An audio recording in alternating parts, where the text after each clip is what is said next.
नमस्कार, news for nation देख रहे हैं आप। मैं हूं आपके साथ रश्मि। सीबीएसई 12वीं के इवोल्यूशन फॉर्मूले को तैयार कर लिया गया है। आपको बता दें कि कोरोना काल को देखते हुए 12वीं की परीक्षा रद्द कर दी गई थी, जिसके बाद एक्सपर्ट्स ने इस पर मंथन किया और अब जाकर यह तय कर लिया गया है कि आखिर किस आधार पर 12वीं का रिजल्ट घोषित किया जाएगा। इसको लेकर 13 सदस्यीय समिति ने सुप्रीम कोर्ट में अपनी रिपोर्ट सौंप दी है। किस आधार पर 12th का रिजल्ट घोषित किया जाएगा, इसकी पूरी जानकारी हम आपको देने जा रहे हैं। सीबीएसई, आईसीएसई के साथ साथ अन्य राज्यों के 12वीं बोर्ड के छात्रों का मूल्यांकन किस आधार पर किया जाएगा, इसको लेकर आज सुप्रीम कोर्ट में सीबीएसई ने फॉर्मूला बता दिया है। रिजल्ट को लेकर बनी 13 सदस्यों की कमेटी ने 30-40% के आधार पर छात्रों को नंबर देगी। वहीं एजी के वेणुगोपाल ने कहा कि 12वीं का रिजल्ट 31 जुलाई तक घोषित कर दिया जाएगा। आपको बता दें कि इससे पहले 3 जून को हुई सुनवाई में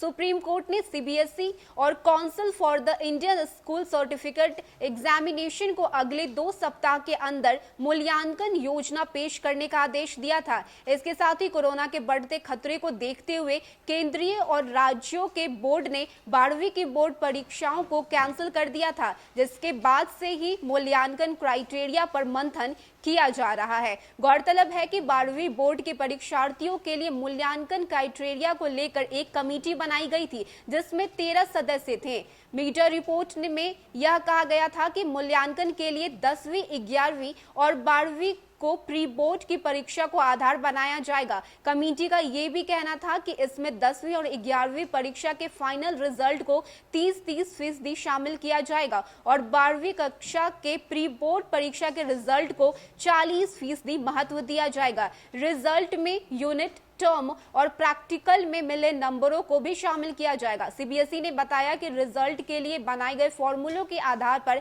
31 जुलाई तक परिणाम घोषित कर दिया जाएगा। वहीं यह भी कहा जा रहा है कि जो छात्र रिजल्ट से संतुष्ट नहीं होंगे वो दोबारा परीक्षा दे सकते हैं।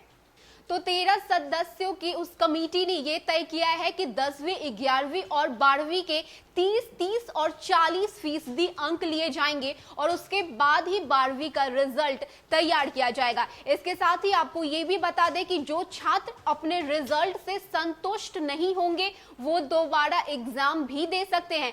ऐसी भी प्रक्रिया तैयार की जा रही है कि अगर आप अपने रिजल्ट से संतुष्ट नहीं होते हैं तो आपको दोबारा एग्जाम देने का मौका दिया जाएगा। लेकिन आपको बता दें कि जिस तरह से कोरोना काल की वजह से 12th के एग्जाम को कैंसिल कर दिया गया था, उसके बाद से ही एक्सपर्ट्स लगातार इस पर मंथन कर रही थी, चिंतन कर रही थी कि आखिर किस आधार पर 12वीं का रिजल्ट घोषित किया जाए। और अब इसी को लेकर 13 सदस्य की उस कमेटी ने सुप्रीम कोर्ट में अपना रिपोर्ट सौंप दिया है और अब 10वीं, 11वीं और 12वीं के रिजल्ट के आधार पर ही 12th के सीबीएसई का रिजल्ट घोषित किया जाएगा। लेकिन आपके लिए ये अच्छा मौका है कि अगर आप अपने रिजल्ट से संतुष्ट नहीं होते हैं तो आप दोबारा एग्जाम भी दे सकते हैं। फिलहाल के लिए इतना ही। ऐसे ही तमाम अपडेट्स के लिए आप बने रहिए न्यूज फॉर नेशन के साथ। नमस्कार।